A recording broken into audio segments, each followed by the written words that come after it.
संविधानाच्या पाना-पानात, संविधानाच्या पाना-पानात समता, बंधुता, न्याय पेरला.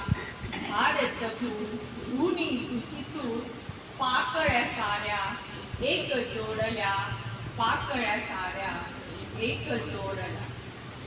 धम्मचक्र गतिशील केले, धम्मचक्र गतिशील केले, स्वयं प्रकाशित दगडही झाले.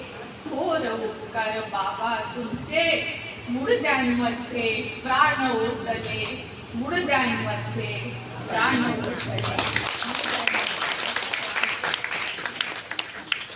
खूप छान.